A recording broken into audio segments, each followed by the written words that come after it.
Hello, and welcome to Broadcasting Scotland. It's Friday the 5th of May. I'm Andrew Wilson, and this is a special edition of Scotland at 7. As you've noticed, it's just a little after 6.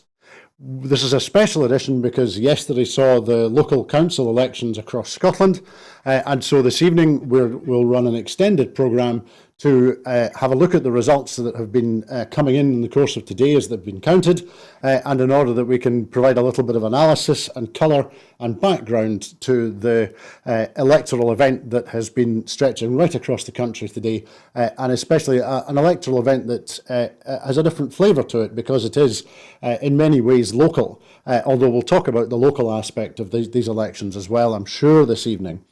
I'm lucky enough to be joined this evening by a regular friend and contributor to Broadcasting Scotland, the former Deputy Presiding Officer and former MSP for East Kilbride, Linda Fabiani. Linda, good evening. How are you?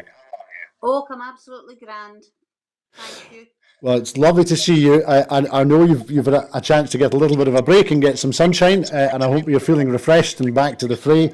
And thank you for giving us some of your time on a Friday evening so we can talk about Scotland's local elections. Good to be here. Thank you, Andrew. Well, it is, and it's lovely to see you too. What I think we should probably do is to jump right in. We obviously can look at these local elections on geographical grounds.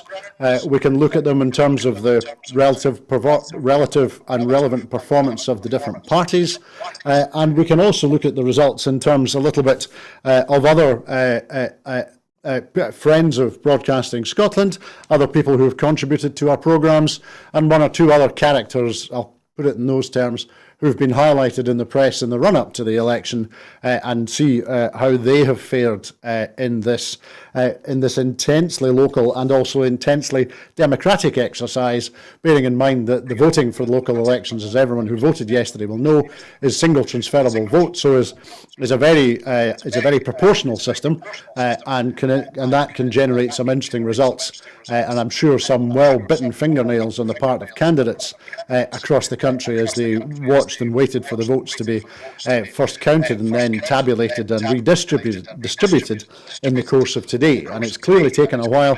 Some of the results were still coming in just less than an hour ago. I'm not sure if every one of the 32 councils in Scotland has now declared. In total, it was, I think, 30 last time I looked before I came into the studio. But we will find out. But let's look at things firstly from a geographical perspective, and I guess we need to. Given I'm sitting in Cowcaddens, we should really start in a dear green place and see what's been happening there. Or happening here, I should say. I think there are probably a number of stories from that election today. Firstly, the SNP had two councillors elected in Pollokshields, while Tory councillor David Meikle, who's the husband of the former MP Natalie McGarry, lost his seat. The First Minister said that two councillors elected in Pollokshields is seismic. She has been saying that the SNP have been campaigning for years to obtain some representation in Pollokshields, and now finally they have done. On the other side of the account, Susan Aitken, who was the leader of the Glasgow City Council for the SNP, was overtaken by the Greens in Langside, and their new candidate, Holly Bruce, topped the ballot there with more than 3,000 first preference votes, a couple of hundred more than Susan Aitken. Meanwhile, the leader of the Glasgow Labour Group, Malcolm Cunning, he was returned on the first preference in the Lynn ward. He continued to grumble that the city of Glasgow is a mess. It's a curious thing. I've lived and visited Glasgow for 50 years, and I think it's contentious to suggest it's any more of a mess or any less of a mess than it's been in the past. But having said, and the one other big story from our perspective, certainly on Broadcasting Scotland is that Rosa Sally has made history as the first refugee to be elected to a Scottish council. She was a candidate for Greater Pollock and has been a contributor on Broadcasting Scotland in the past.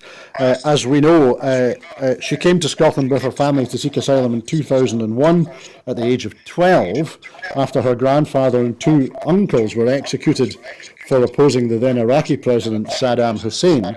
And we know that, of course, with her friends at Drumchapel High School, she successfully campaigned to prevent the deportation of friends who were Roma refugees from Kosovo, and the schoolgirls became known collectively as the Glasgow Girls, and Rosa is still known as a founder and one of the Glasgow Girls, and of course is known for her fierce campaigning against immigration dawn raids.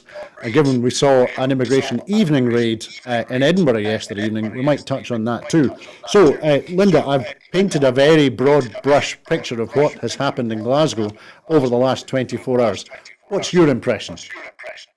Well, there's a lot to talk about in what you summarised there, Andrew. First of all, let's talk about Rosa, because I can't keep the smile off my face. I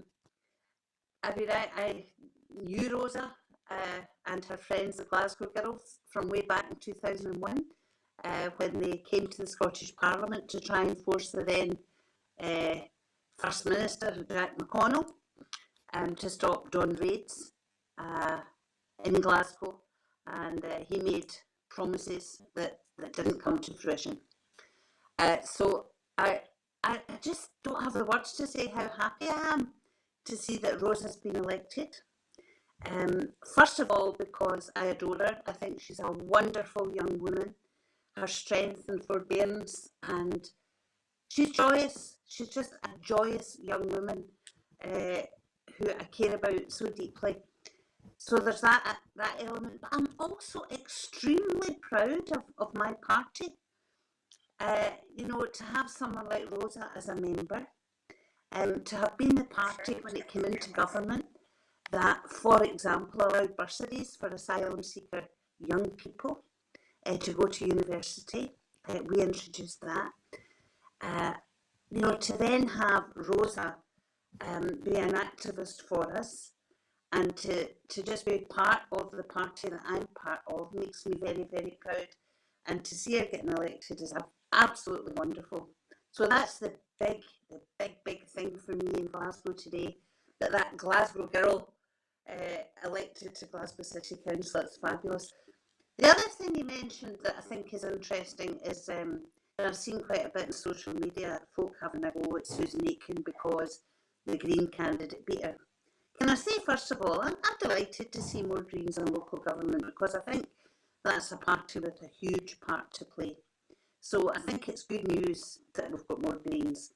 But I think, to be having a go at Susan Aitken because the Green Party candidate got more first preference votes is a bit unfair.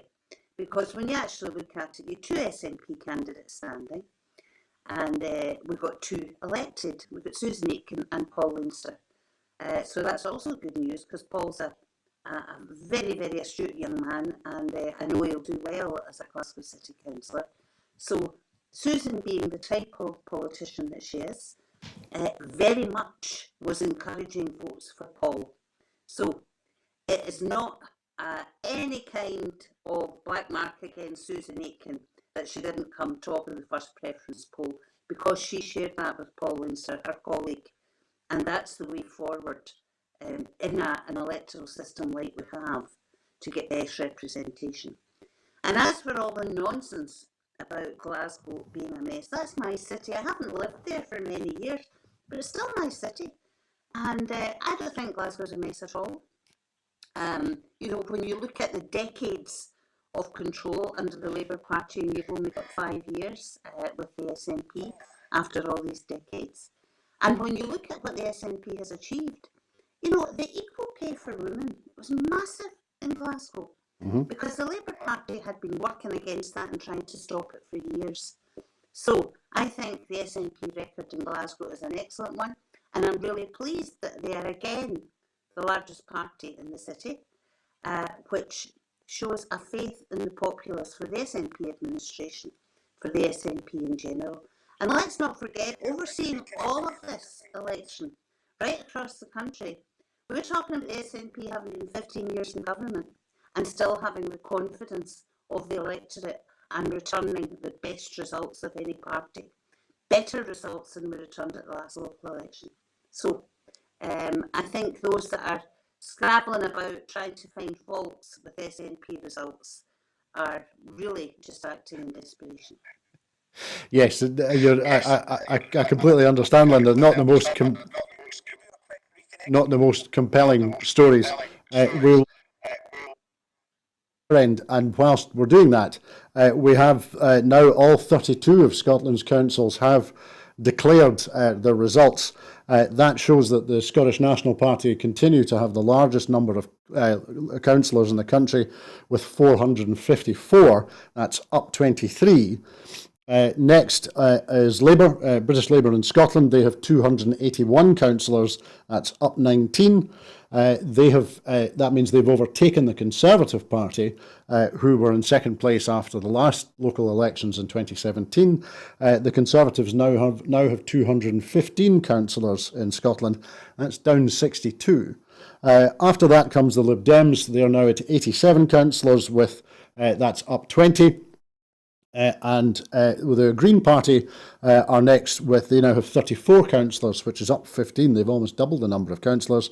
And in terms of independents, which, as we know, independent councillors are a strong force in the Highlands and in the west of the country. There are 152 independent councillors. The independent councillors have overall control of 3 councils in the country, but that's a drop of 15 in comparison to the 2017 results. I'm not sure if Linda's back with us yet.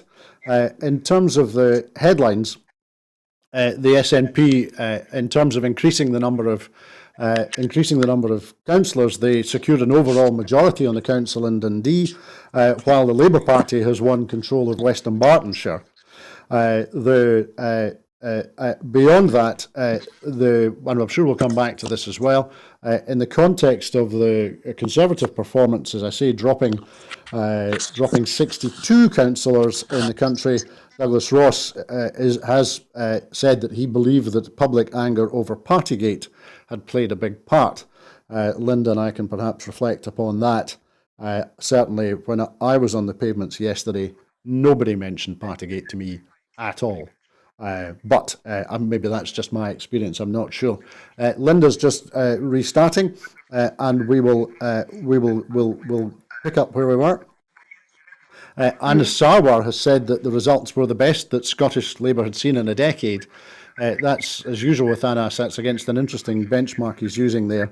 And he said he was delighted that the party was finishing the day comfortably in second place across Scotland as a whole. So, Linda, are you back with me just now? I am having some IT problems, I'm afraid. Doing my best. Well, you're doing great. You're doing great, and the sound is fantastic. Yep. The sounds. Not so great. That's okay. So we were discussing there a moment ago in connection with the Green candidate winning in Langside, and I was while you were reconnecting, I was talking about how the Greens now have 34 councillors in Scotland. That's up 15. They've almost doubled the number of councillors in Scotland. You used the phrase the way forward in terms of politics, and in terms of politics amongst those who support independence. We know that in terms of the operation of the Parliament at Holyrood, there's the Bute House Agreement, which brought the SNP and the Greens into some form of an agreement as to how they would move forward, and we've seen that agreement reflected in legislation that's been laid before Holyrood since the Scottish election last year. In terms of local politics, do you think that with 34 Green councillors that we might see more a firming up or a slightly greater formalisation in cooperation or collaboration between the SNP and the Green Party now? I hope so, because, the SNP has been very firm about moving forward in green policies. However, I would never say that the SNP is ahead of the Greens or anything like that. So it's really good to have the Greens there. And, they've got activists who've been Green activists for a long, long time. And to see them to be able to get into a position where they can influence, I think it's great. My old patch in East Kilbride, we've had a Green candidate elected, and Kirsten Raw, and Kirsten from the first time I stood for Parliament way back in '99, and she has been tireless in her efforts to improve things in East Kilbride with the Green agenda. So I would hope very much that, along with the SNP group in South Lanarkshire Council, she'll have a really big part to play. And I would hope that will happen right across the country where Greens have been elected. Thanks, Linda. And in terms of the advance that the Greens have been making, they've got 1 seat gain in Shetland, 1 in Orkney, 3 in the Highlands. They have 1 in Moray, 1 in Argyll and Bute, 1 in Clackmannanshire, 1 in East Lothian, 2 in Edinburgh, 4 in Glasgow, 1 in North Lanarkshire, and 1 in the Borders. So it's a truism that the Greens always produce a surprise result in Glasgow during a local election, and with 4 gains, it sounds rather like they've done that again. Because for a long, long time there was no Green vote at all in Lanarkshire, I could see. Yes. And then at the last Holyrood election, one of the list MPs is a Green MSP, which is good.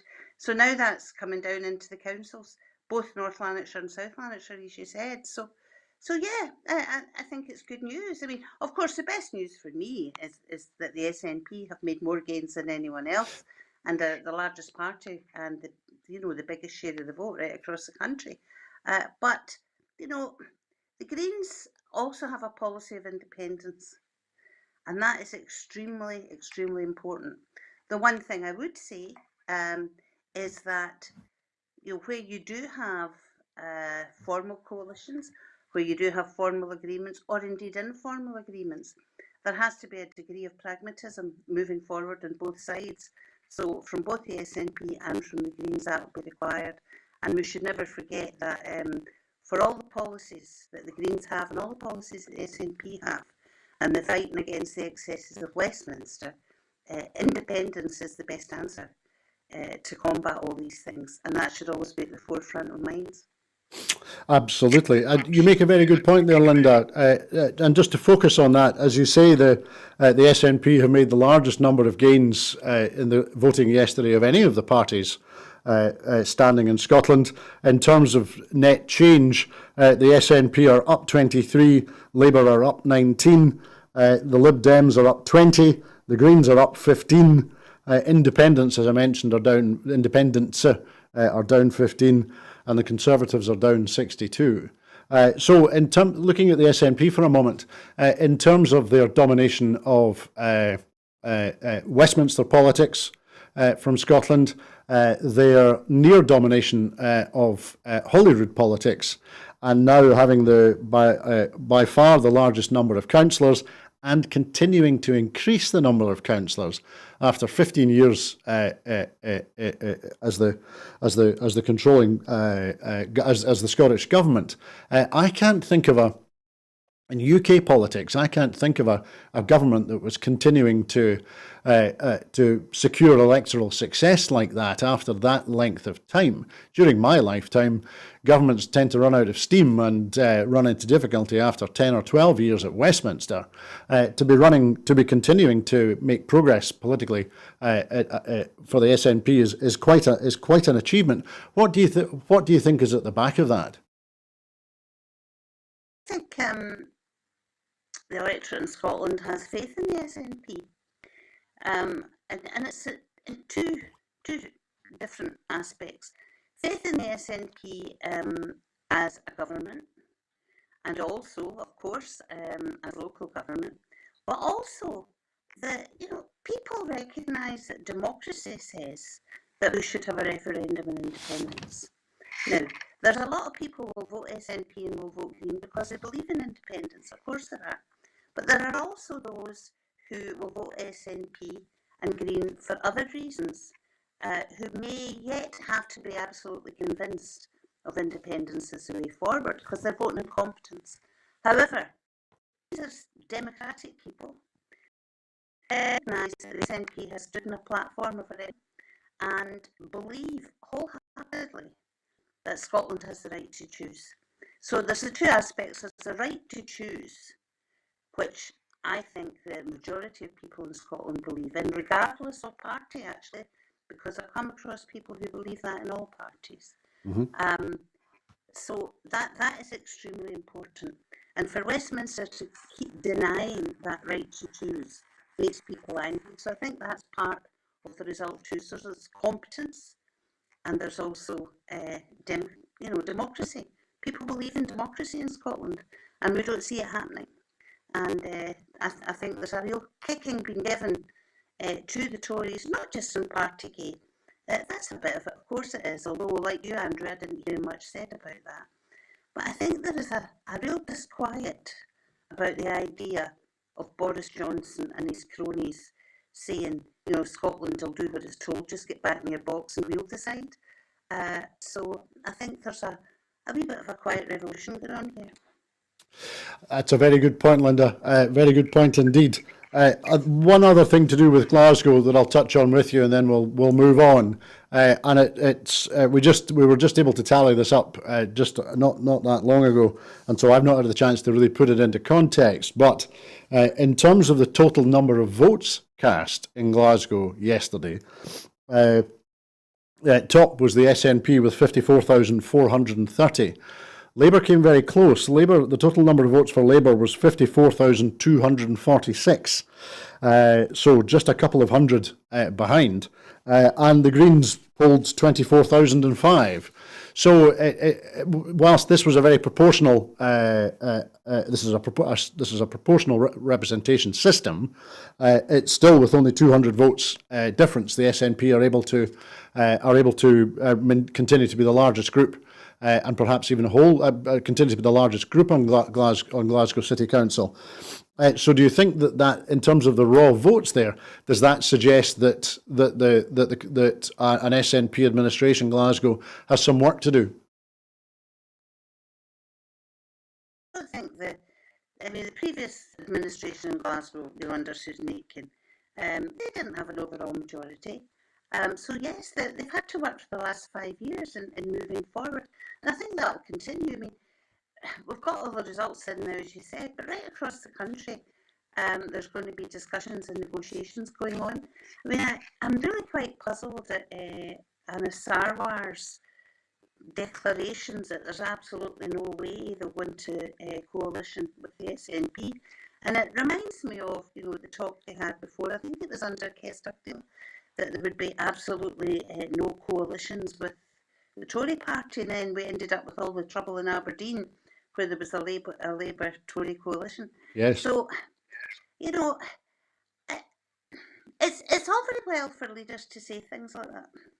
But when you are faced with doing the best for your local community, and that's why people stand for local government, I really think it's up to those that have been given the faith of the people to make their own decisions about what's the best way forward to implement policies and to implement the best way forward for the respective local authorities. So it's a bit of a nonsense for any leader to say absolutely no way. Now, I know Nicola Sturgeon has said that about the Tories as well.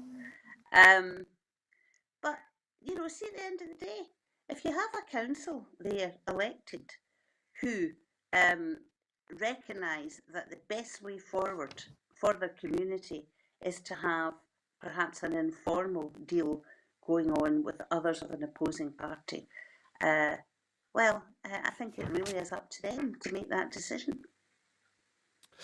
Absolutely. There we are. And it struck me that in terms both of the east and the west of the country, we've been speaking about the west, and you mentioned Aberdeen City Council there. The SNP are now, I think they've increased. They're now the largest. They're a larger group on Aberdeen City Council, and so we might see a change in dynamic there. And of course, the SNP have taken Dundee City Council as again, which which was interesting to me on the East Coast, whereas we've been talking about Yes City and Glasgow. On the East Coast, we're seeing the SNP making progress as well. And to be fair, at the same time, and this is maybe another aspect that we should this is another aspect we should talk about in connection with the Western Isles. As we know, Anil and Sar, that council up until yesterday was entirely composed of men. Which I'm sure in terms of balance and how can I put it, getting things done is probably not the optimum way for a council to be configured. Now, 2 SNP candidates have been elected. Francis Murray and Susan Thompson are now on the Council for the Western Isles, and so it is now no longer a male monopoly. And so, in terms of that change for the Council for the Western Isles, do you think that will be is it a significant step forward for the way in which that council will operate? It's nonsense, and again, I said earlier that I was really proud of my own party for electing Rosa Sally. I'm really proud of my own party, for having 2 fine women elected in the Western Isles. All the parties talk a good game about this stuff. We're going to have diversity, we're going to do this, we're going to do that. But the SNP is delivering. It's delivering on women, and it's delivering on BAME candidates as well. So that's good news, but we shouldn't get complacent about it. We have to keep going with this, of course we do. And I think the other parties should take note. As far as the Western Isles is concerned, I remember many years ago having meeting up with a lady who was a councillor in the Western Isles.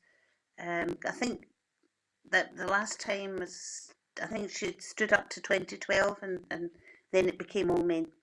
And my goodness, she was a whirlwind. I'm not sure, she might have been in the Labour Party, I'm not sure. She may have been an independent. But I remember her telling me how she was able to cut through some of the stuff and get things done. So I'm pretty sure that the 2 SNP women that have been elected will be exactly the same. And I hope they're opening the door, and I hope they'll encourage women right across the board, from all parties and none, to be taking a stand at the next local elections in the Western Isles. That's great. Thanks, Linda. Let's move away from the geography for a moment, and we'll just run through some names with you of people who are friends and contributors from time to time to Broadcasting Scotland, and they are, as you would expect, they're spread across the country. So anyone that you recognise or you want to comment, please shout out. Firstly, I'd noticed that Colm Merrick has been returned for the SNP in Giffnock and Thornley Bank. Secondly, Chris Lundy has been elected for the first time in Barrhead. Dr. Siobhan Toland has been elected for the SNP in Lochee and Dundee. Jules Bell has been returned in Currymuir and Dean in Angus. We've mentioned Rosa Sally. A couple who have not been successful, Kirsten Robb for East Kilbride East, who we spoke to on the programme within the last couple of weeks. Unfortunately, she was unsuccessful, and I know that Greg McCara, the chief executive of the Scottish Independence Foundation, who was standing in Fauldhouse and Breich Valley, he was the second SNP candidate and was unsuccessful. Any of those? Can you go back to, you said Kirsten Robb there? Yes. Kirsten was elected. She was elected. My mistake. She's the green candidate we were talking about earlier. That's right. My mistake. My apologies to Kirsten and to you, Linda. So in terms of those, that roll call of success and Broadcasting Scotland contributions, as you say, Kirsten's mentioned there. Anybody else jumping out at you? I was sorry that Mary Hunter didn't get re-elected in Glasgow. Yes. Yeah, I think Mary will be a loss. But that's just the way it is. We all stand for election. Some of us get there, and there's a lot of luck involved. I don't think we should ever forget that. And we should also never forget that the personal vote is very minimal. Very, very few cases where the personal vote makes a big difference. So a lot of it is party, except in places that are normally sort of independent councils. You find them rural places in particular, the Highlands and Argyll and Bute, perhaps the personal vote is a bit more. But I would say, for example, Alba candidates who had been long serving, who weren't re-elected under the Alba ticket rather than the SNP, I think is absolute proof that the personal vote doesn't actually count that much in general terms. Yes, that's a good point, Linda. We've Chris McElhaney in Inverclyde and is it Brian Topping in Fraserburgh are two good examples of that. I was going to draw you out a little bit though in terms of something you just said. You were talking about the personal vote and the party vote, and I was going to add into that mixture what I'm sure there's a better phrase for it, but is the dogmatic vote. I'm going to talk briefly about two candidates who have been standing for unionist parties. I'm thinking of Henry Dunbar, the former world leader of the Orange Order, who has been elected in Airdrie North, and I'm thinking of Paul Henke, who's a former leader of UKIP, that has now come home to the Tories and has been elected in Forth and Endrick in Stirling Council. Do you think that the individuals such as those two men, are they attracting support because of their dogmatic hinterland, because of their fame or infamy in respect of the organisations they've previously headed? Well, I would say so. I mean, it's the only reason for it that I can imagine. I mean, I suppose the prime example of that would be, what's his name, that UKIP guy, Farage, yeah? Yes. Where he, and he attracted the votes of those who were, what would I say, who really, absolutely above all else, wanted the UK to come out of Europe. And there's folk there that still think that was the right thing to do. So yes, I think there's a rump there that will vote for candidates like that because of what they perceive they stand for. It's a really difficult one, but you do have places where these things matter, and we shouldn't shy away from recognising that. We might not like it, but that's the way it is. There was somebody else elected in North Lanarkshire. I can't remember who they stood for, what ticket they stood under. But when I saw it, I was really quite disappointed. But again, you have to recognise that there are people there who believe in what they stand for. Absolutely, yes, of course, Linda. We'll not dwell on those candidates particularly. What I think we should maybe do now is continue our geographical tour of our nation, and I'll take you along the M8 to Edinburgh, where I think perhaps, not sure how much surprise, the Tories have slipped from second in the council to fifth, while the SNP remained the largest single group on the council. A total of just 9 seats were secured by the Tories yesterday, down from 18 in 2017. The SNP were no change on 19. Labour were one up on 13 now, and the Lib Dems increased their tally by 6 to 12. The Greens also did well, increasing their vote by 2 from 8 to 10. Hitting double figures. So in 2017, the Tories were coming closer to catching the SNP, they were only 1 behind. But that has somewhat evaporated yesterday, what's being described as a major blow for the party. Their 9 councillors in Edinburgh is the lowest representation that they've had in Edinburgh in half a century. Not since 1972 have they won so few seats.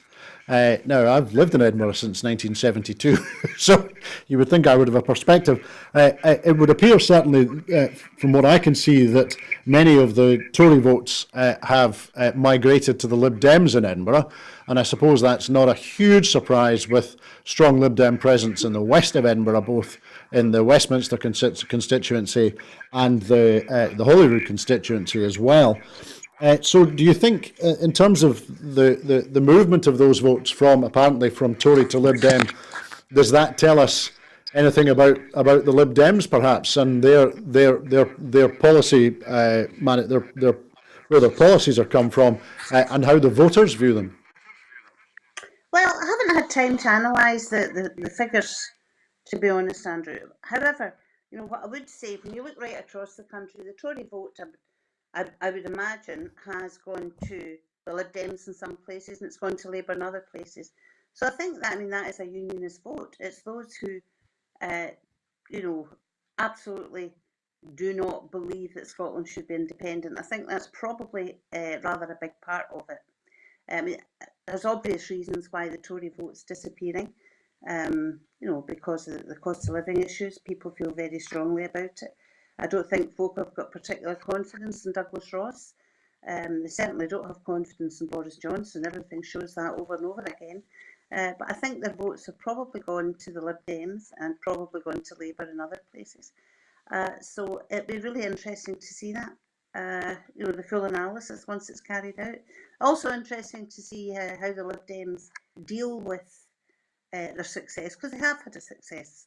Of course they have. It'll be interesting to see what partnerships, relationships they are willing to make at local authority levels. Yes, indeed, Linda. And just thinking about that, the point that you were making there in terms of Tory votes apparently going to Labour as well. Without quoting too much Orwell, the notion of from those voters who don't vote for unionist parties, is it getting a little bit Animal Farm here, where people are looking from man to pig and pig to man, and not able to distinguish between British Labour in Scotland under Anas Sarwar, Douglas Ross's Tories, and the Lib Dems now? Well, I don't know. I need to do a bit more analysis before I could have a firm opinion on that, I think. But again, there are those of us who believe in independence, and there are those of us who don't believe in independence. I think that's the hardcore vote that goes to either the SNP, Greens, or goes to the three main unionist parties. And then in the middle, there's a lot of people who will be voting on competence and what they see as competence, and who can do the best for local situations. So, I think there's an awful lot in it. I don't think we should ever get too simplistic about these things. We have to recognise that there are trends, but I also think people are getting a bit more sophisticated, in how they vote on the proportional representation system, because it's comparatively new. But I think people are getting much more to terms with it. I was listening to an analysis by one of the academics at, I think it was Edinburgh University, talking about people understanding the system, and what they have been looking at is where people are actually putting their second preference in first place because they're starting to understand how the system can work. So I think that's good news too, if there is a better understanding. Completely. Democracy in action, absolutely right. Now, Linda, I'm looking over your shoulder at the clock that's behind you, and I know that you and I have now run out of time, I'm afraid to say. As usual, you and I could talk probably for another couple of hours on this, but that's not possible this evening. Yeah, can I just give my apologies to any viewers because of the way my screen's jumping about. It's just, I don't know what's going on with me tonight, but I just wasn't able to connect very well, so apologies for that. No need to apologise, as ever. It's fantastic. Well, it's fantastic that you're able to join us, and thank you for all your contribution and your time this evening. We'll speak very soon. Thanks, Linda. Okay, bye-bye, everyone. Bye-bye. So we'll move we'll look at some more geographical analysis of the results from yesterday's Scottish Council elections, and then we'll have some graphs as the results have been, as the final results have been being compiled from all 32 councils have declared. I hope that we will have some graphical representation of the outcome of yesterday's election for you. However, one other geographical area I was going to talk to Linda about, however, we're out of time with her, was Clackmannanshire, as we know, the smallest council in Scotland with only 18 seats, and the weeest county in the country as it was before, every SNP candidate who stood in Clackmannanshire secured a council seat. And that means that the SNP have half of the seats in the entire council. All 9 hopefuls are now elected members, as the party secured 50% of the council seats for the first time in more than 20 years and became the largest single group. It's reported that the positive results were applauded by the Justice Secretary, who's the MSP for Clackmannanshire, Keith Brown. The SNP won seats in the wards of Clackmannanshire North, South, East, West and Central, which is helpfully compass-based. Labour secured 5 seats, the Tories secured 3, and the Greens were successful with 1 gain in Clackmannanshire. And so, an interesting developments in Clackmannanshire, meaning that that council is now the single largest group on that council is the SNP, and they have 50% of the members of the council. In terms of SNP gains, as you would expect, the gains are spread pretty widely across the country. In Highland, the SNP gained 3. In Aberdeenshire, the SNP gained 7. In Aberdeen, they gained 1. In Angus, they gained 4. Perth and Kinross, a 3-seat gain, which was interesting. The impression I formed this morning as Perthshire started to declare the results was that there was a significant shift in a significant drop in Conservative votes in a part of the world which, especially closer to Stirlingshire, has had Tory representation. However, the SNP 3 gains in Perthshire, 1 gain in Argyll and Bute, 3 in North Ayrshire, 1 in Dumfries and Galloway, 1 in East Ayrshire, SNP 2 gains in South Lanarkshire, 1 in the Borders, SNP gains in 1 in East Lothian, and we need to. I'm sure we will hear from at some point from Paul McLennan, who's was formerly a councillor in Dunbar and is now the SNP MSP for East Lothian, the first SNP MSP for that part of the world. A part of the world which politically was pretty solidly Labour throughout most of the last century, with only a very brief Conservative stint between the 2 elections in 1974. Swept up in the SNP's 2015 landslide, East Lothian was one of Labour's briefly reclaimed seats in 2017 before the SNP again took it in 2019. So and thinking of the Ian Gray, who was the MSP and was the leader of the Scottish Labour, it always struck me as a strong Labour a Labour stronghold in the East, despite the constituency having a mixed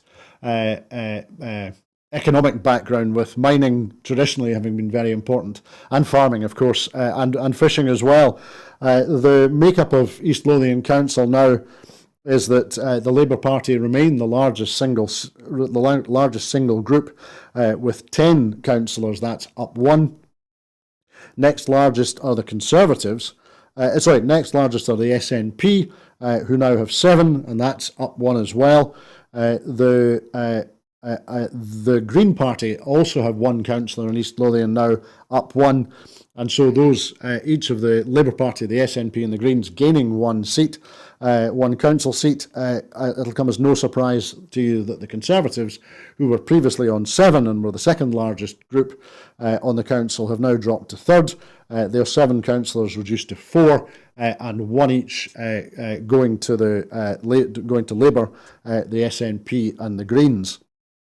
In East Lothian. So Labour continuing to hold the largest single group on East Lothian Council, and so as we'll see, I think, with councils across the country, previously East Lothian was an example of a council where there was a a coalition between the Labour Party and the Conservative Party, in the same way as we saw in Aberdeen City, which caused the Labour Party some difficulties. The councillors in Aberdeen were suspended from the Labour Party for some time as a result of not obtaining permission from headquarters before they went into they announced the coalition with the Conservatives.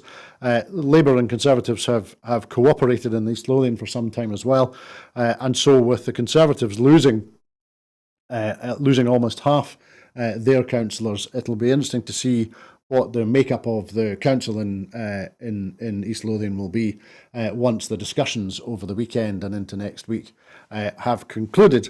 That is, of course, a hallmark of the STV, single transferable vote system. It makes it very difficult for individual parties to obtain a majority, an overall majority on a local authority. As we know that this election, the Labour Party has taken control of West Dunbartonshire and the SNP has taken control of Dundee City. But otherwise, examples of councils which are controlled by a single party are thin on the ground. We know that there are three councils that are controlled by the independent members of those authorities, as Linda Fabiani was saying, largely in rural areas in the north and the west. However, given that those are independents by their nature, they are not usually grouped and whipped into large groups, which means that those councils continue to be guided more on a case-by-case or an ad hoc basis, depending on the issues that are arising. In terms of gains, there have been, I've been talking there about the Conservative and the Labour Party. In terms of gains, the Conservatives have made gains in Scotland.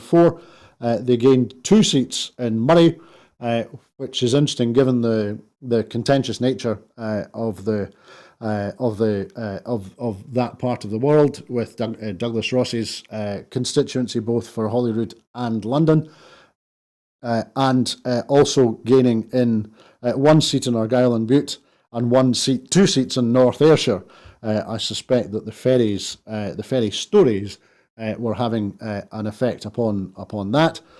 With regard to the Labour Party in Scotland, a spread of gains across the country: 2 gains in Murray, 2 in Aberdeen City, 1 in Angus, 1 in Dundee, 1 in Perth and Kinross, interestingly, 1 in Argyll and Bute, 1 in East Ayrshire, 7 in South Lanarkshire, 1 in Midlothian, 1 in East Lothian, as I've just been saying, 2 Labour gains in Edinburgh, 2 in West Lothian, 3 in Falkirk, 1 in North Lanarkshire, and then a number of gains around in the west of Scotland, and in particular the 4-seat gain in West Dunbartonshire, which gave the Labour Party overall control of the council in West Dunbartonshire. And so, whilst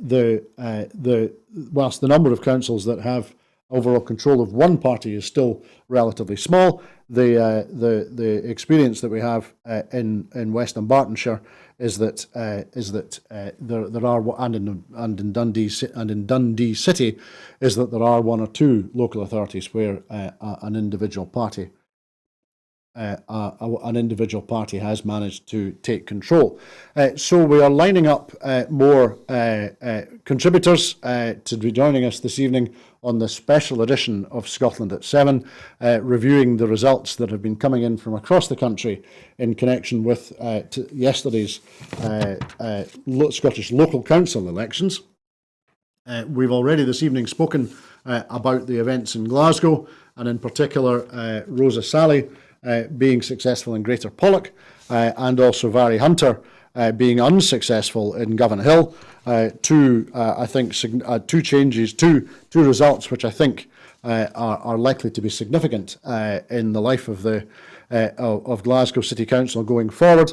Given that Rosa Sally's reputation and her work campaigning on behalf of refugees in Scotland and being the first refugee elected a councillor in Scotland, I was going to talk to Linda in connection with the events in Nicholson Square that you may have seen, Nicholson Square in Edinburgh, that you may have seen reported yesterday in a rerun, perhaps, of the events that we saw 18 months ago in the south of Glasgow, and with some interesting timing, it is suggested by some. A Home Office refugee extraction removal imprisonment van appeared in Nicholson Square in Edinburgh yesterday evening at about tea time, at about between 5 and 6. Nicholson Square is a part of student land in Edinburgh. It's very close to the to Edinburgh University and the main city centre, Edinburgh University campus. Unsurprisingly, as you would expect, a Home Office extraction vehicle, a van with Home Office staff in stab vests and uniforms, attracted immediate attention both from students and from those campaigning in that part of the city. And in very short order, the van was surrounded by protesters. The Home Office staff appeared to have entered restaurant premises and to be interviewing people who they had found there. In the circumstances, the Home Office say that their approach and what the outcome was not changed. However, the fact of the matter is that significant support from Police Scotland was summoned urgently to assist or to manage the situation as it was developing. Certainly, calls went out very quickly across the city from those who were still campaigning. At 6 o'clock last night, the polls for the local election were still open for a further 4 hours. And so those who were campaigning were still very much on the streets, making sure that they were doing all that they could to get out their respective votes. A number of candidates diverted themselves to Nicholson Square and joined the protests. And if you're on Twitter or Facebook, no doubt you've seen video reporting from a number of people, including Katrina MacDonald, who stood as a candidate for the SNP in Edinburgh South, both at the last Scottish elections and the last Westminster elections. And so the events in Nicholson Square, which occurred at the same time as the election was still running in Scotland, it struck a number of people as being a curious set of circumstances. However, having touched on that a little bit, that's non-election news. I can see that we're coming up to 7 o'clock. So what we will do whilst we line up our next guests to be joining us on Scotland at 7 o'clock for our extended coverage of the Scottish Local Council elections, we will take a short break just now, and then we will return with more coverage, more analysis of the results as that have now been declared for the local elections in Scotland in 2022.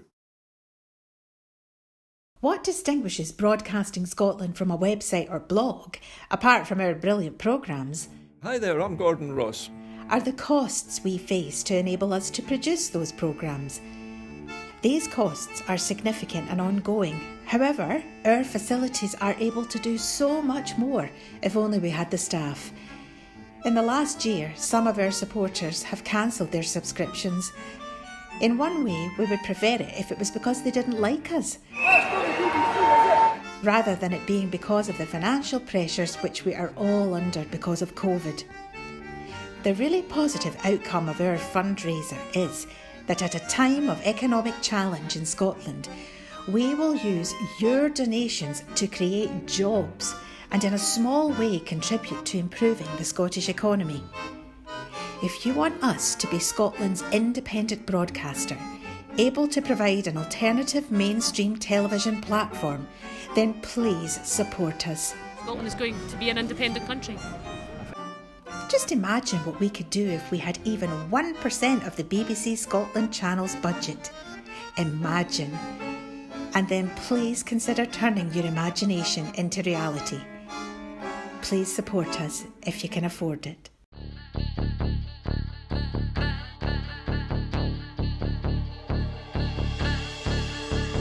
How do you mean no more commission? Well, no one in Scotland can commission an idea. You know, if I went to BBC Scotland and I said, oh, I've got this great idea for a sitcom, I've got this brilliant idea for a drama, you know, there isn't one person in Scotland that can okay it unless it goes through London. Good morning and welcome to another edition of Full Scottish. What's happening today? Hello and welcome to the Full Scottish here on Broadcasting Scotland. Scotland is going to be an independent country. That desire for independence is ever stronger than perhaps it was in 2014. So there's an obligation that we've got to give leadership to that campaign. That's what Nicola Sturgeon, as our First Minister, has been doing. My feeling about Boris Johnson is he can't be trusted on anything. That is now and forever will be known as the rape clause. I'm old enough to remember going into Europe in '73, and I remember how much of a razor's edge that was a balanced on. And I think we made it by 53%, if I remember correctly, for going in. And ever since that time, England particularly has been pretty much schizophrenic, down the middle about whether it felt British or whether it felt European. And that schism, that crack has remained throughout English society ever since. Scotland means business. Scotland's voice won't be stilled, it won't be silenced, it has to be heard. About the work that's been done by Broadcasting Scotland in giving community activists, yes activists, Scottish activists a platform other than the traditional media outlets.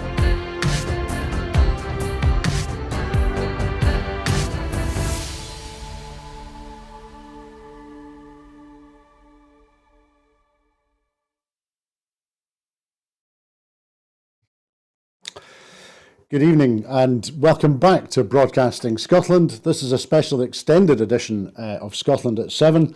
Today, Friday, May the 5th. This special edition is to review and analyse and to consider the results that have now been declared from the elections for 32 local councils, the length and breadth of Scotland. We've had the pleasure of a contribution from Linda Fabiani, the former Deputy Presiding Officer of the Scottish Parliament, who spoke to us in connection, in particular in connection with the results from Glasgow, and we also touched on the results from Edinburgh. We will look at more areas during the programme this evening as we bring in more contributors, because as we know, the more rural and the more west and the more further west you go, the local authorities there are in the control of independent groups or independent councillors, whereas the more urban and the more central belt you go, the more firmly the established political parties have control over the local authorities, albeit that under a proportional representation system, the number of councils where there is overall control, an absolute majority for an individual party, at the moment West Dunbartonshire for Labour and Glasgow City Council for the SNP are the only two examples of that. When I was talking to Linda Fabiani in connection with the results in Glasgow, we were talking about the election of Rosa Sally, and I was linking that to the actions of the Home Office in Edinburgh and Nicholson Square last night, where it appears that they sought to apprehend two people, but a crowd of protesters quickly assembled and, from their perspective, stopped the Home Office from doing whatever they were doing. We'll come back to thinking about Rosa Sally for a moment. Rosa stood for the SNP in Greater Pollock in Glasgow and has been elected, making history as the first refugee to be elected to a Scottish council. In an emotional, Rosa said that she hopes that her win will be an inspiration to other refugees and asylum seekers. As one of the Glasgow girls, she has been a fierce campaigner against immigration dawn raids since she was a teenager. She says that she's very pleased and very happy today, and that it's a historical day for many people and for the SNP and for independence. She asked how it feels to be the first asylum seeker elected to a local authority in Scotland. She said, "I'm very pleased that Greater Pollock believes in me and the Scottish people know I am capable of the job. The Glasgow people have always welcomed me, and this just shows that, I've never given up, that they trust in me, and I'll work very hard with my colleague Willie Graham to make sure that we serve the community no matter what party they voted for, because that's what we're here for as councillors, to serve the community. Thank you, Glasgow, for voting Rosa Sally. I can't believe it. 20 years ago, I came to this country as a refugee, and to think back, I would never imagine to serve my city." Her mum Tanya and dad Salim were also at the count celebrating her win. Her mum told The National that it's the second time that Rosa has stood for election. So she worked even harder. Since she's been 12 years old, she's been campaigning, and she's one of the Glasgow girls. I'm very proud of her and the whole team who helped to get her here. As I mentioned earlier, Salah was born in southern Kurdistan and is a co-founder of Scottish Solidarity with Kurdistan. She came to Scotland with her family to seek asylum in 2001 when she was 12, after her grandfather and two uncles were executed for opposing the then Iraqi President Saddam Hussein. She joined with friends at Drumchapel High School to successfully campaign to prevent the deportation of Agnesa Musilaj, who was a Roma from Kosovo, and also to campaign to prevent dawn raids and the detention by the Home Office of Children. They became known as the Glasgow Girls, and eventually a musical was staged about them, which premiered at Glasgow Citizens Theatre in 2012. And so another example of progress being made in Scottish politics and Scottish local politics, as Linda and I were discussing, two women now sitting on the Council for the Western Isles, and also Rosa Sally, the first refugee elected to a local council in Scotland. And so those, I think, are important stories that we are hearing from the results from yesterday. As we come into the second hour of this programme, to recap, now that all 32 councils in Scotland have declared all of their results, the SNP continue to be have the single largest number of councillors. They have 454 councillors in Scotland. That's an increase of 23. The next largest group is the Labour Party. They now have 281 councillors across Scotland, and that's an increase of 19. They have now overtaken the Conservative Party once more to be the second largest group. The Conservatives have lost 62 council seats and are now on an overall tally of 215 councillors across Scotland. The next largest group are the Independents, of whom there are now 152. That's a reduction of 15 independent councillors across Scotland. After them come the Lib Dems. The Liberal Democrats now have 87 councillors in Scotland. That's an increase of 20. And as we know, and as I was discussing with Linda, that means that the Lib Dems have added, I've lost the number now. The Lib Dems have added a total of 6, meaning that they have 12 councillors in Edinburgh. And the Green Party have almost doubled their number of councillors. They now have 34 councillors across Scotland. That's an increase of 15. Now, we'll be joined in a little while, I think, by Richard Thompson, who's the MP for Gordon, and so we'll be focusing, amongst other things, with Richard in connection with the results from Aberdeenshire and Aberdeen City, which are two councils that his Westminster parliamentary constituency touches on. But we will, in the meantime, have a little bit of a look at the East Coast for a moment. Linda and I discussed matters West Coast for a while. So in connection with Dundee, as I mentioned, City of Dundee is now one of the two councils in Scotland where one party is in overall control of the council.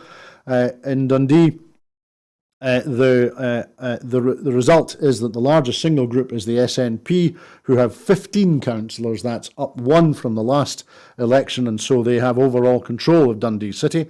The next largest group is the Labour Party. They have 9 councillors, and that's no change from the previous election. The Liberal Democrats have added 2 councillors in Dundee. That means that they now have 4 councillors on Dundee City Council.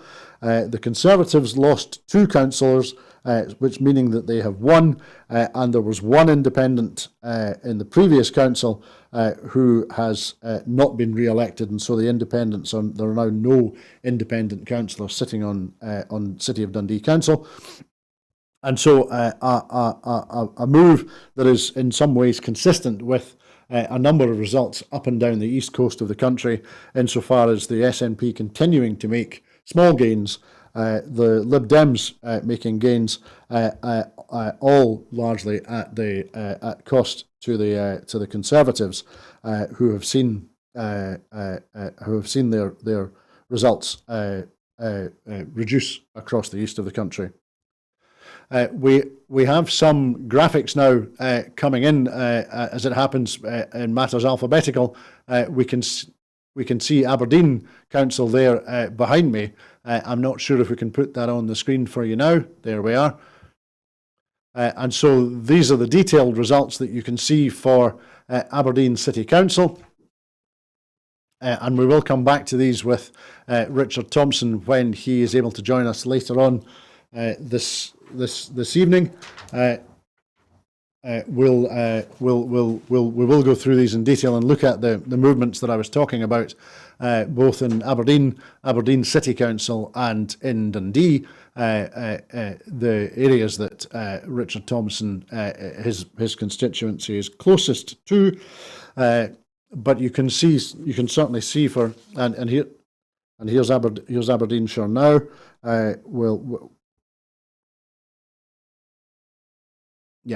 We will come back to these numbers with Richard and later on. As you can probably tell here, we are still adding, as the councils have declared, we are still adding the numbers for the council, and so these graphs will change as we go through this evening. And in particular, the total numbers of votes cast. We will have those. As we can see for Aberdeenshire, and what I'll talk to Richard Thompson about when he's able to join us is that the Conservatives increased the number of councillors from 23 to 26. The SNP continued to be the second largest group with 21, no change. Lib Dems were the third largest group with 14, again no change. There used to be 10 independent councillors in Aberdeenshire. There are now 9. There are now no Green councillors and no Labour councillors, and so the change in the council was very much independent and Green and Labour councillors. Those votes apparently going to Conservative councillors, and so an increase in control for the Conservative Party in Aberdeenshire, which is particular to Aberdeenshire. I'll put it in those terms. However, coming back, we now have a statement released by the SNP. Excuse me. The First Minister has hailed the best ever SNP election result, saying that it's a resounding victory for a cost of living wake-up call for Tories. Ms Sturgeon has hailed this resounding victory as the party celebrates its best ever Scottish Council election result. As I said, the SNP have increased the number of councillors by 23. The SNP say that in a dominant performance across the country, the party was rewarded, and it recorded its highest vote share and its highest number of elected councillors, on the way to becoming the biggest party in 21 of the country's 32 councils. The SNP is the biggest party in all of the country's city councils, including Glasgow, where, as we've been discussing, Glasgow girl Rosa Saleh, a Kurdish refugee, and also Abdul Bostani, a refugee from Afghanistan, were both elected. After 15 years in power at Holyrood, the SNP's remarkable performance was capped when, as we've also been discussing, it secured an absolute majority on Dundee City Council. And as I also said, that's in a proportional representation system that very much is designed to prevent absolute majorities. Commenting on the result, the First Minister said, "The people of this country clearly trust the SNP nationally and locally. This election has once again confirmed the SNP is, by any measure, Scotland's dominant political force, and our resounding victory is even more remarkable, given my party has been in government at Holyrood for 15 years. She continued, as the biggest party in a remarkable 21 councils across the country, we will now turn our efforts to the task of reaching agreement on forming administrations with other parties who share our progressive principles. Where agreements can be reached, we will work together to do what's best for communities across the country. That will not, however, be with the Tories. While the result is yet another resounding endorsement of the SNP, she said, and for pro-independence parties, it is yet again confirmed that Scotland utterly rejects the corruption, sleaze and law-breaking of the Tories. Meanwhile, she said, Anna Sarwar and Douglas Ross are reduced to slugging it out for second place like two bald men fighting over a comb. In this election, I asked the people of Scotland to vote for the SNP to send an unequivocal message to Boris Johnson that he must do more to help families suffering from this crippling cost of living crisis his party has created. The people of Scotland responded, and then some. As shown by the utter collapse of the Tory vote, they lost more than 100,000 votes in what must be a wake-up call for Westminster Tories. And Scots Tory leader Douglas Ross must also shoulder a substantial share of the blame for this disaster after defending his law-breaking boss in spite of a justified public fury over Partygate. After 15 years in power, the people of Scotland are increasingly recognising that the cost of living under Westminster control is too high a price to pay. So that was a statement released only a few minutes ago from the SNP and a significant statement there from the First Minister talking about the 100,000 votes that the Conservatives have lost and pointing out that in her view Douglas Ross must also shoulder a substantial share of the blame for their disaster after defending his law-breaking boss in spite of justified public fury over Partygate. Now then, as I mentioned, we are lucky enough to be joined by an alfresco Richard Thompson. Richard is the MP for Gordon. Richard, good evening. It's great to see you. How are you? Very well, thanks. Bit tired, but overall happy. I can just imagine. How many miles does your watch or your phone tell you that you've walked over the last few days? Well, actually, the app I've been looking at most of all in the last few hours has been my calculator, but I'm sure that the shoe leather's taken a battering over the last few days. But no, just at an event for to celebrate the successes that the SNP has had in Aberdeen City. Just hot-footed before that from a meeting of the newly elected group of Aberdeenshire SNP councillors, and they've had an excellent result in the city. The SNP with 20 councillors, it's bigger than Labour and the Tories combined, who viewers might remember came together in a bit of an unholy alliance to keep the SNP out of power last time, so hopefully we've seen the end of that little arrangement.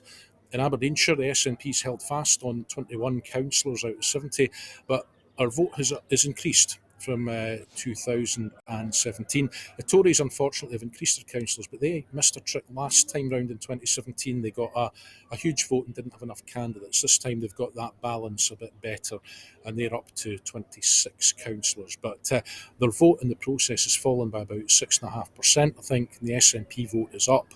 And so let's just say there's one or two options on the table. So it'll be interesting to see how that council, which has no overall control, begins to plot its way forward in the hours and days ahead. Well, that's thank you, Richard. That's great news, and as I say, we're very grateful to you for joining us and taking a moment away from the understandable celebrations and time that people who've been, I'm sure, have been working extremely hard over the last few weeks, that they're taking now that the poll was held yesterday, and the results are now in and tabulated, and everyone can see. But I will talk about a more general point just for a minute. You mentioned there, in terms of tactics, the challenge that the Conservatives faced in the previous local elections, where they had a large vote but not enough candidates to translate that into. We know that at this election, I think, curiously, for mainland wards, the Conservatives actually stood one more candidate than the SNP, I think, eventually. But it's clear that from time to time that finding sufficient candidates to stand in so many wards, more than 1,100 wards across the country, can be a challenge for all sorts of parties. In terms of Aberdeenshire, is that something that it's particularly the Conservatives that struggled with, or is it something that the local SNP party has to address as well from time to time? I think there's a couple of seats where, had we been able to find additional candidates, it would have been useful to put them up. There's a a couple of wards where we put in the two candidates and we actually managed to get both elected. There was another couple where it was a near miss and just, a few more votes would have made the difference. And there's another couple of wards where sadly we weren't able to find anyone in a position to stand. But I think the problem is that the Tories might have put up more candidates than the SNP. But I think, as we've seen from the parade of horror shows emanating from their party over the last 5 years, that they haven't always been terribly choosy about who they've allowed to stand. So I think it remains to be seen the calibre of some of the candidates who the Conservatives have managed to get elected, albeit they've had a very, very significant reversal, losing, I think, at the last count, around 1/5 of their councillors in Scotland. There's bound to be, they'll have lost quite a few good councillors amongst that. They'll have lost some people that they probably, say it quietly, they won't be that sorry to lose. But also, I think in terms of putting forward that number of candidates, I don't think they were, the quality control was necessarily as rigid as it perhaps should have been for the Conservatives, and we've seen that in some of the tabloid stories that have emerged already. But irrespective as to how many they put up, it's the number that you manage to get elected that counts. SNP up, remarkable achievement after 15 years of government. Tories down, again, not surprising for any close observers of Scottish politics, and it perhaps explains the very shrill nature of the Conservative campaign over the last few weeks. It goes some way to explaining that. But I think the big story here is SNP still way out in front in Scottish politics with the trust of the greater part of the electorate of Scotland to go to the ballot box. And the Tories have just been sacked as the official opposition. So that will be something for Douglas Ross to ruminate over while he decides whether or not Boris Johnson should stay or whether he should go. Well, you mentioned Douglas Ross there, and actually while we were talking about the challenges that there sometimes are to be standing, to find candidates to stand in some constituencies, I did notice that not far from where Douglas Ross is, in Buckie, there is now a Lib Dem councillor, which sounds to me as quite the most unexpected thing. I know Buckie quite well, that there is now a Lib Dem councillor there, and that is because there were 3 councillor places and only 3 candidates stood, and so there wasn't even an election effectively. But as you would expect, local politics will throw up anomalies and curiosities of this nature from time to time. You were talking there also about the Conservatives, and we've already mentioned some of the characters who they have stood as candidates and who have been elected. I'm thinking in particular of Paul Henke, the former leader of UKIP, who's now a councillor in Stirling, the constituency of Forth and Endrick. However, coming back to, we're not going to focus on him. Thinking about the Conservative campaign for a moment, as the campaign went on, it was apparent that Baroness Davidson, at least in terms of the print campaign, was appearing larger and larger and more on the Conservative campaign material. Now, you were saying that the loss of seats that the Conservatives have faced this time, down 63, and reducing them to 3rd place overall. You were saying that Douglas Ross should be reflecting on that. Given that Baroness Davidson ended up as the face of the campaign at the end, one, who is the leader of the Conservative Party in Scotland, or the Conservative Party as it represents itself in Scotland, and 2, who should take the blame for their pretty dismal showing?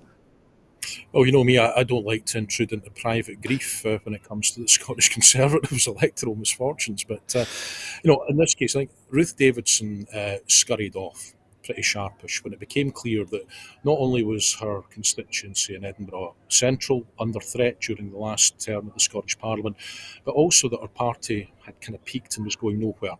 They lacked any compelling personalities who could have been with the ability to be ministers. They lacked any coherent policy base, and they were going nowhere. Jackson Carlaw was the unfortunate party loyalist who ended up picking up that ticking parcel, and then it was Douglas Ross who picked it up, and they managed to keep their show on the road for the Holyrood elections. They only finished a few thousand votes ahead of Labour, remember, on the list to hold on to 2nd place. Ruth Davidson effectively avoided being the one holding the parcel when the music stopped there, and this time I think I take some satisfaction in the fact that not even the great communicator herself was able to take the Tories off the trajectory that they were on. And I don't think they can get away with blaming everything on their Westminster colleagues and the Partygate and the way that the UK government has been acting, although that has certainly contributed to their woes. This comes back to Brexit. and the absolute bourach that they've made of it. But most of all, it is a reflection on the Scottish Conservatives, and I think it shows that the Scottish people have got a limited amount of patience left. Even those of a centre-right persuasion, I think, got a limited amount of persuasion left for political campaigns that are basically campaigns in a box dictated from party headquarters in central Scotland, which are basically all about how atrocious the SNP are and how atrocious the Conservatives think the SNP is. People are getting fed up with that. I noticed that people were getting really impatient with that. They needed to change the record, and unfortunately, they just didn't have anything else. So, I'm pleased that Ruth Davidson has, faced at least some kind of reckoning that, not even she could restore their fortunes. But fundamentally, I think Douglas Ross, described as a lightweight by Jacob Rees-Mogg, one of his supposed colleagues down in Westminster. This has got his fingerprints all over it, but it's basically all he's been doing is battering out the same old tune as Ruth Davidson was playing for years before that, and I think the audience have got decidedly bored of it, and that's what's reflected by and large in the results we have today. They can't pin it all in Westminster. Yes, of course, and also this Douglas Ross has already said that he's attempting to explain things away by pointing to Partygate. My experience on the doors was that nobody mentioned Partygate to me at all. In terms of the time that you've had on the doors, and I appreciate that you've still been sitting in Westminster as well up until just over a week ago, but in terms of your experience on the doors, what was animating voters? What was on their lips as people chapped their doors? I think there was a quiet determination. If you were an SNP voter, you were determined you were going out and voting SNP. If for any reason you weren't voting SNP, there was an equal firmness in that direction as well, for whatever reasons those happened to be. But I think there was just that cold burning fury there at the Conservatives and the way they've carried on, the way they partied while people were making incredible sacrifices through the pandemic. But people can see the way that they're failing to deal with the cost of living crisis, and they could see that this is a party that increasingly has nothing good to say for itself and only bad things to say about others.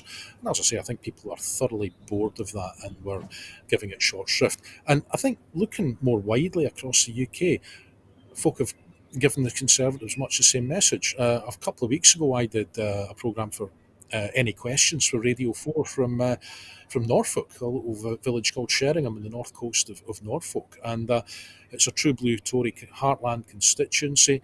And the impatience that the audience there had for the Conservative position on any number of things was really quite something. And it was really quite an eye-opener for me. And I just think that there's just a general scunnerment, if I can put it that way, with the Conservatives. But of course, in Scotland, a lot of people in England are rapidly drawing conclusions about Boris Johnson and his fitness to govern. Of course, in Scotland, many of us reached that conclusion a hell of a long time before that. And as I say, Douglas Ross can't play this grievance agenda against Westminster indefinitely, as I'm sure he would say about us. He needs to set that grudge and grievance aside and I think examine the mote in his own eye, and that in those of his predecessors, in terms of the stall that they have set out to the Scottish people. Because ultimately, being not the SNP party has a limited amount of currency in Scottish politics, and that, I think, is why an uninspiring Labour Party in Scotland has managed to sack the Conservatives as the opposition. Quite so, Richard. I was lucky enough to hear your contribution to that foreign-owned broadcaster, and I remember thinking, how did Richard get to Sheringham on a Saturday morning? But no, we'll draw a veil over that. As we have you for a moment, I was going to just one other aspect in terms of the local elections with you in the northeast. It did strike me that in terms of Aberdeenshire, the broadly more rural council, they saw an increase of 3 for the Conservatives, whereas the more urban council in Aberdeen City saw an equivalent drop of 3. Both, and certainly Aberdeenshire is I think is the only council where the Conservatives have increased their vote. But that mirror effect, an increase of 3 in Aberdeenshire, a reduction of 3 in Aberdeen. And I appreciate it's very soon after the election. Any thoughts as to what's driving that? Well, yeah, I mean, in Aberdeenshire, I don't take the increase in 3 Conservative councillors as any reflection of an increase in Conservative popularity, because their share of the vote went down from 2017. What that reflects is in 2017 they put one candidate up in each ward. I can't remember if they put 2 up in any. They put 2 up in a few wards in the south of Aberdeenshire, in Kincardineshire, Yes, in the south of the local authority area. Better not confuse Kincardineshire with Aberdeenshire, other than in a local authority context. I'll get my head in my hands to play with. you will do. But no, that they if they put up enough candidates in 2017, they could have nearly got a majority in the 70-member council. This time, this was them playing catch up, so their vote fell. But because they put more candidates up, they got more elected. So it's not a reflection of a greater popularity. It's just the number of candidates that were able to get elected is more in alignment with the number of votes that they got. And there was quite a few unsuccessful Conservative candidates today. As I say, the SNP was successful in squeezing 2 members out of a few 4-member wards. There was one, my own former ward in Ellen. We had a brand new candidate there who didn't really get a chance to get a good run at it. And the Conservatives picked up 2 there when the SNP had held 2 there for a while. So that was personally disappointing. But no, I think it's just the Conservatives did a better job this time of putting up a number of candidates commensurate with what their vote was. But as I say, their share of the vote is dipped. So it's certainly not a reflection of any increased popularity. Their popularity has been slowly sliding down in Aberdeenshire since they hit a high water mark in 2017. Completely, Richard. We should stop talking about the Conservatives and talk to you for a moment about the SNP as well. It struck me earlier today that, as you say, with the increase in the number of councillors the SNP have now up 23 to 454, far and away the largest group of councillors across the country. So in the context of local politics, the SNP are by far the largest group. In the context of Westminster politics, the SNP group in Westminster are by far the largest group of Scottish MPs, and the SNP at Holyrood is the largest group, nearly with a majority, but by far the largest single grouping. In the context of political progress, in the context of looking at this over time, what do you think is it that means that after 15 years in power in Holyrood, that the SNP continues to make advances in successive elections like we've seen yesterday? I think there's a number of things in that, and in no particular order. I think, generally speaking, people regard the SNP as being competent and ministers as competent. And despite the best efforts of our opponent, the SNP's political opponents in the tabloid press to try and sully that is a key element in the SNP's continued popularity. Frankly, the party is the most trusted to run Scotland as a party, but also in terms of the people that we're able to put forward as ministers in the Scottish Government. So that's part of it. Secondly, I think it's down to the calibre of the opposition. I think the calibre of the opposition has been quite poor. I think in some ways that has not helped the SNP, because a good opposition keeps you on your toes. So I think the poor calibre of the opposition, also the apparent determination of, first of all, Scottish Labour and then the Conservatives, to imagine that there is somehow a shortcut to winning popularity, and that somehow that shortcut can be taken by being excessively critical of everything that the SNP does. And the SNP found out in 2003 that shortcut didn't work. I remember the SNP's election posters at that election were all about Jack McConnell and how dreadful he and his party were, and yet people of Scotland still voted Labour. So it's not just about being able to point to the shortcomings or what you think the shortcomings are of your opponent. You've got to have something good to say for yourself. And the SNP has always managed to have a positive policy agenda, and I think that contrasts in large part with the way that other parties have tried to take a shortcut, and instead of having remembering they have plenty of good things to say for themselves, they've only found bad things to say for the SNP. But fundamentally, I think it's because of success in areas like local government. We don't expect the press to give the SNP a fair crack of the whip, but I think sometimes when you see the party or individuals in it being monstered by the tabloid press or opposition politicians, people can look around and say, well, that doesn't tally with my experience of my MSP or my MP or my councillor or this member that I know in the party. And, that was the thing. It took the SNP a long time to learn that was not the way to beat the Labour Party. The way to beat the Labour Party was to be better than them. In the end, we had to be, several percentage points better before we won the trust of the people of Scotland. But I think it's because we've never lost sight. Once we learned that lesson, we've held on to it. That's the reason that the SNP still wins in terms of the hearts and the minds of the people of Scotland. And, that's why we're people say it's defying electoral gravity. I don't think it is. I mean, if the SNP ever loses that formula, then of course people will judge things differently. But I think that those are just a few things about why the SNP continues to lead the way in Scottish politics, and why other parties, to their frustration, find themselves caught in the wake. Well, as you say, Richard, you always have something good to say for yourself, whether you're joining us on Broadcasting Scotland or if you're travelling to Sheringham and the wild outlying parts of Norfolk. It's been fantastic, and we're very grateful to you for joining us this evening on this special edition of Scotland at 7. I think it's probably time that we should let you get back to your colleagues, who I'm sure are celebrating their successes in the background, and are no doubt cooling their heels after several weeks of pounding the pavements and the streets of Aberdeen City and Aberdeenshire. Richard, it's been fantastic to see you this evening. Thank you for your time and your contributions. I hope we see you on Broadcasting Scotland again very soon. Hope so too. Great pleasure. Thanks, Richard. Bye-bye.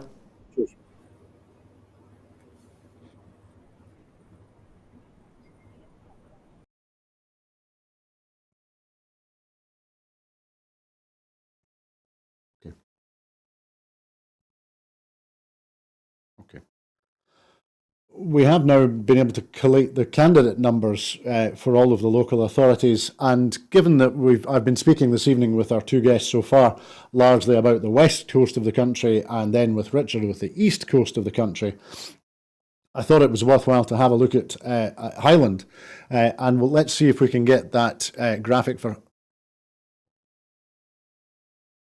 Okay. What we'll do is we'll bring in Chris McCusker, I think. Here he is. Chris McCusker, who's a member of the SNP's trade union group. Chris is a campaigner, is a human rights activist, is a carer, and is the south of Glasgow's answer to any number of chefs you might care to mention in terms of his many culinary talents. Chris, I was disappointed not to see you in the final of MasterChef this week. How are you keeping? Oh, I can't hear you, Chris. I'm sorry. Can you check your mic's on? Hello. There we are. Got you now, loud and clear. Oh, Chris, right. Excellent. How are you keeping? Yeah, I'm grand. And as laudable as MasterChef might be to reach the finals, I would dearly love to revel in today's or this evening's results for the pro-independence parties in Scotland.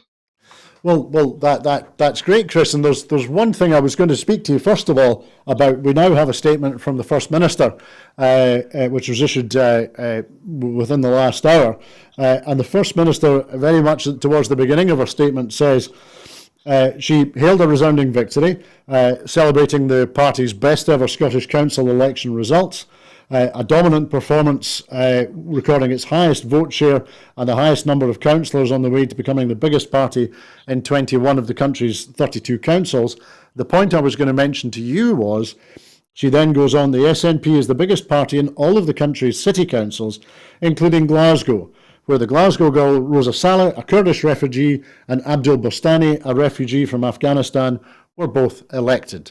Rosa was the first refugee ever elected to a council in Scotland, so that's a pretty significant achievement for her. But as the First Minister says, there was a second refugee shortly elected thereafter, in the context of Mr. Bustani.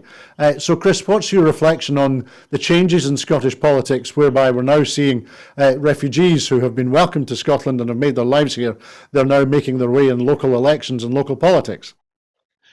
Right. Well, as I proudly wear this across my chest, honestly, it shows you the fact that refugees and asylum seekers have got a part to play within the Scottish society, and their voices should be lauded.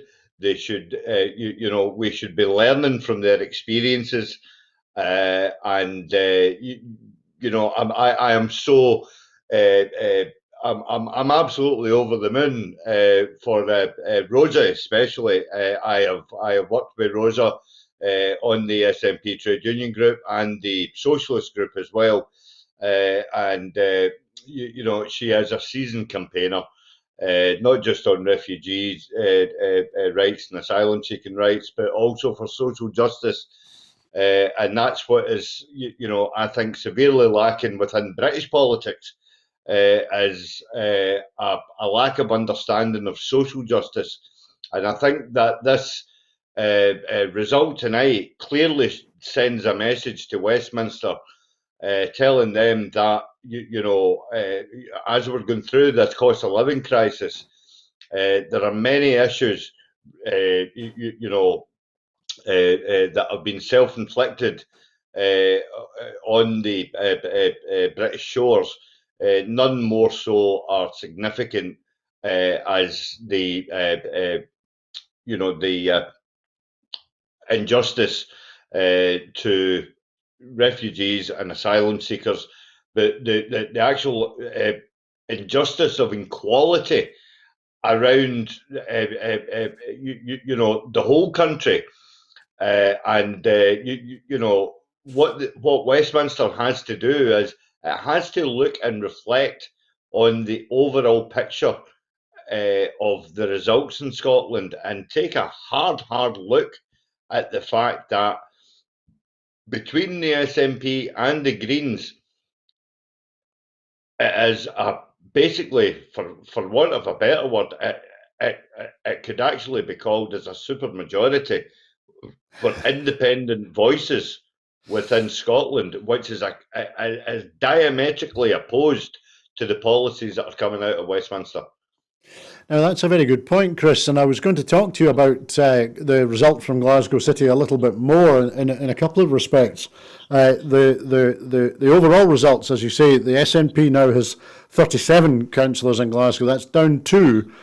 Labour are next. They have 36, which is up 5. The Greens are up 3 now on 10, and the Conservatives lost 6 in the same way as they lost 6 in Edinburgh. They're now on 2. But to your point, in terms of independent supporting parties, that's 47 out of 85 seats.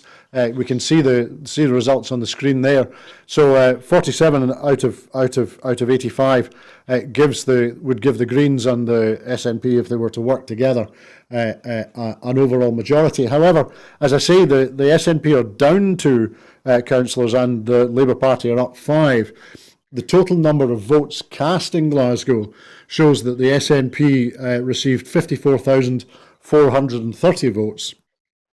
The Labour Party, however, received 54,000 as well, but 54,246, only a couple of hundred behind, and the Greens were on 24,005. So in a sense, to my mind, there's been a tightening between the SNP and the Labour Party. But from another perspective, there's been a firming up in terms of the pro-independence vote. As you see, 47 pro-independence councillors. In terms that we now have the Butte House Agreement in Edinburgh, which brings the SNP and the Greens more formally to be working together.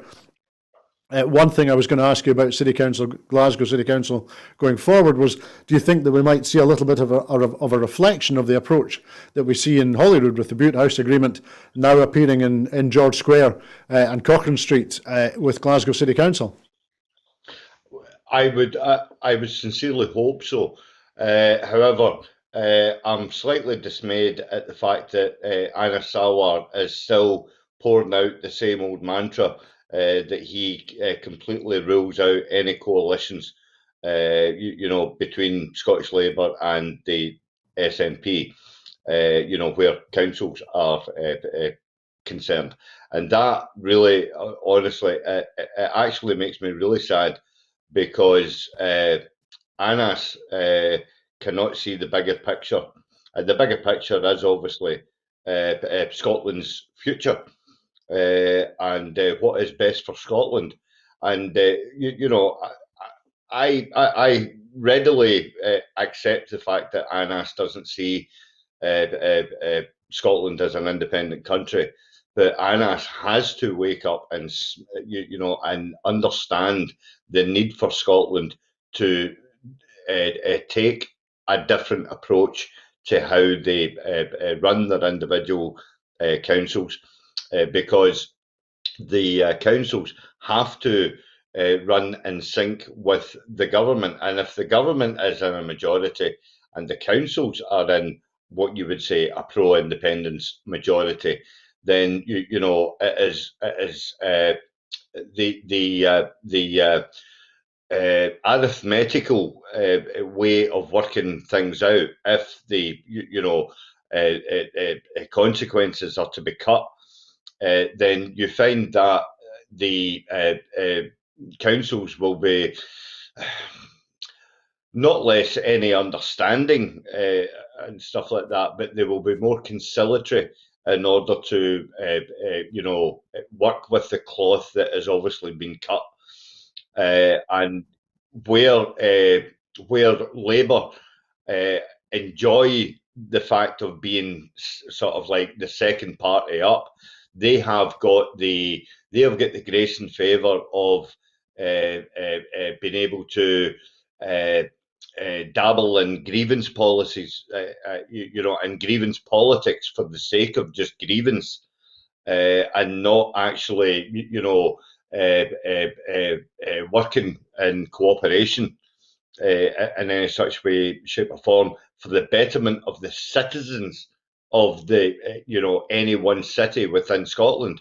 So I think that's a real shame, and I don't think that it would have been any different under Richard Leonard. It may have been slightly different, and and I will readily concede this. It may have been slightly considered under Kezia Dugdale, because she famously suspended the Labour and Tory council coalition in Aberdeen. But she also failed to do, in turn, she failed to do it in Glasgow, however. But Labour really have to look at this vote and ask the question: what do we offer the people in Scotland? Because they can't actually sit back and actually claim some sort of victory out of this. There is no victory for Labour. There quite clearly there is no victory for the Tories. And and honestly, I want to make this point as well. I'm actually quite sad at the fact that there were no gains for the other independence parties. There were no gains for Alba. There were no gains for ISP. Do you know what I mean? But there were significant gains for the Greens. Yes. So I mean, that has obviously got to be a plus. But what the wider independence movement has to do now, honestly, is that we have to show solidarity for our country and not for individual hobby horses. Going forward, we have to put our country first. Yep. No, absolutely, Chris. There was one thing, thinking just not about country for a moment, but sticking with Glasgow. You were talking about Labour mantras. This afternoon, the Malcolm Cunning, who was Labour group leader in the last council, and I suspect is expected to be Labour group leader once more, he said that the results for Glasgow City Council indicate the people of Glasgow are seeking change, adding that under the SNP's leadership, the city had become a mess. Do you think Glasgow's a mess? Listen, I don't readily agree with Malcolm in any such way, shape, or form. I do recognise the fact that there are not an awful lot of areas that need to be addressed I mean, cleansing is just one. But the SNP are making great progress in the likes of transport and stuff like that, and infrastructure. And obviously taking the bull by the horns and settling the woeful treatment of the women council workers that get robbed out of their equal pay. And the SNP were quick to actually rectify that, and they should be lauded for that. However, there are other issues in Glasgow, that the SNP group need to get, their hands on, such as housing and stuff like that, such as empty voids, which could be used in order to, facilitate community groups, that are starting to spring up, in and around the city. Community groups such as mine, such as Eastwood Refugee Aid, although we're in East Renfrewshire, I have to point out. But there are, community groups that are needing, like short-term lets, and there are so many empty buildings in Glasgow itself that can be utilised for the betterment of the actual community.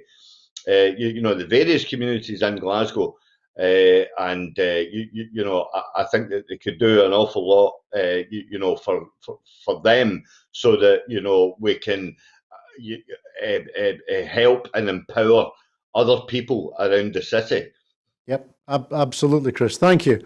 I was going to talk to you about, we've spoken in the programme this evening about Aberdeenshire, about Edinburgh, about Glasgow, about Dundee, a little bit about the Highlands. I was going to take you to the middle of the country just for your thoughts as we come towards the end of this programme.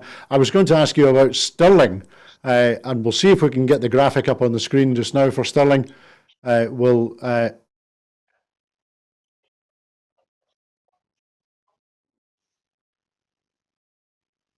I was going to ask you, Chris, in connection with Stirling, what we've seen there are 23 seats in Stirling. The result this time is the SNP are down 1, the Conservatives are down 2, Labour is up 2, and there's now 1 independent where there wasn't one before, and we can see the graphic on the screen just now. And we also know that Stirling has seen, curiously, Stirling is seeing a drop in the number of Conservative councillors here, whereas Stirling has been a centre for the Conservatives in Scotland over the last recent years.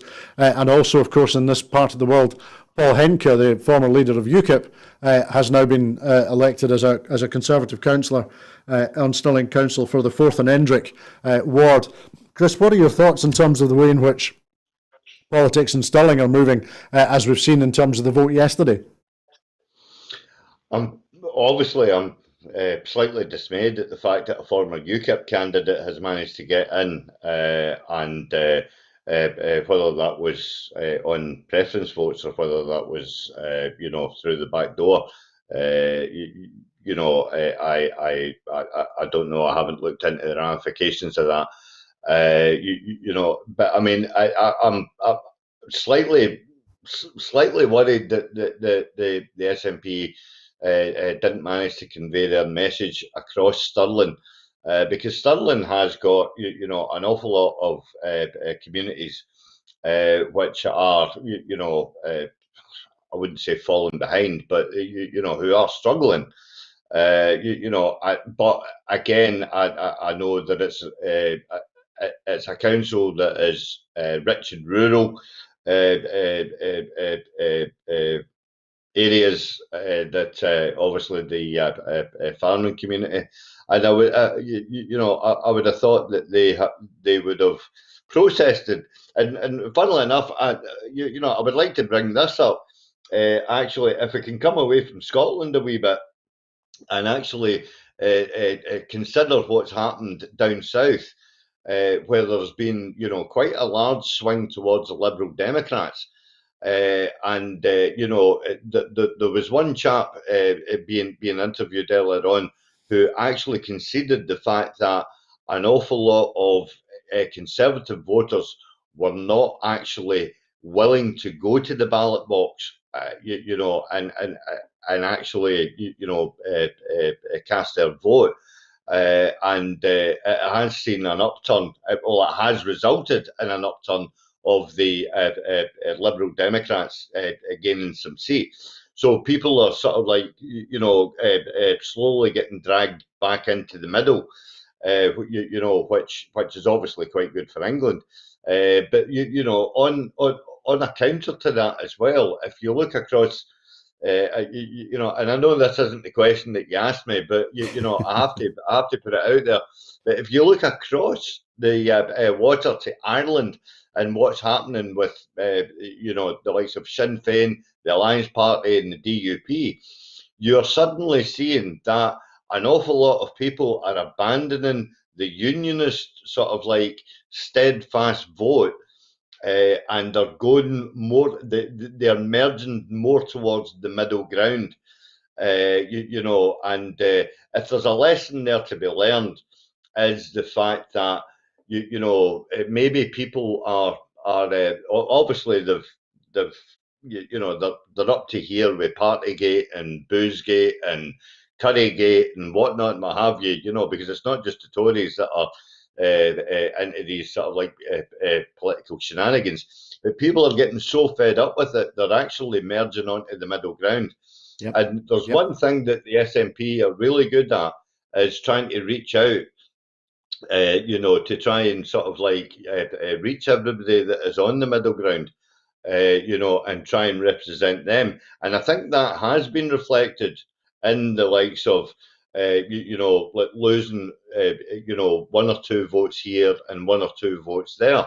I think obviously Stephen Kerr will, take great joy in the fact that the vote was upheld, and in the Council of Stirling.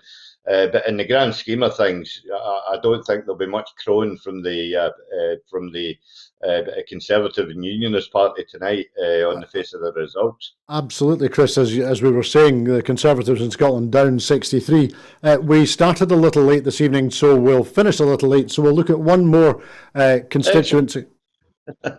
We'll look at one more council result. We were looking at Stirling. I was going to take you to the next one alphabetically, but which was Western Bartonshire, which was interesting. But we will look at we've mentioned earlier this evening in the city of Dundee, the SNP have managed to take overall control of the council, which is one of only two councils that has overall control. As you can see from the numbers here, the SNP are up 1, the Lib Dems are up 2, the Conservatives are down 1, and there's one less independent. Meaning that of the council of 29 seats, there are 15 SNP councillors. Chris, do you think that will make a difference? How big a difference do you think that will make to the way in which in Yes City in Dundee the council is operated? Well, I actually think that we can now confirm definitely that Dundee is the capital city of Yes, alongside Glasgow as well. But no, I'm actually particularly happy about this result because my good friend Nadia El Nakla from the SNP Friends of Palestine is now an elected councillor, and she put in an awful lot of hard work. And I think the people of Dundee are going to reap the rewards of her advocacy and her continuing activism, again, not just on the likes of Palestinian issues or refugee issues, but also on social justice as well. And if there's anywhere in the country that is in desperate need of some social justice, is the good city of Dundee. Of course, Chris. Thank you. I just think that overall, I think that it probably hasn't worked out the way that the SNP would have liked to have worked it out. But I think overall tonight, as Nicola said earlier on, with regards Rosa Saleh, that she shed a tear. I think Nicola will be shedding a wee tear of happiness tonight, knowing the fact that predominantly Scotland is firmly behind the SNP. Absolutely, Chris. And thank you for name-checking Nadia there as well. I'm sure she's another councillor who we're going to hear a lot more of in the future. Oh, you will. You will. I'm sure of that. But that was the last of the councils that we'll look at this evening. We've been on air for a couple of hours, and so we'll, now that it's just a little after Scotland at 8, we'll draw our discussion to a conclusion this evening. In making these programmes, Broadcasting Scotland relies on the financial support of viewers and others who value our distinctive approach to news, current affairs and culture. If you would like to support us financially, and we rely entirely upon your financial support in order that we can continue to do what we do and do more of what we know you would like us to do, then please subscribe or donate to Broadcasting Scotland, and you will see the link to do that on the screen now. I would like to say thanks, many thanks indeed, to Linda Fabiani, to Richard Thompson MP, and to Chris McCusker, our guests for this evening's extended discussion of the results from the Scottish local elections in 2022.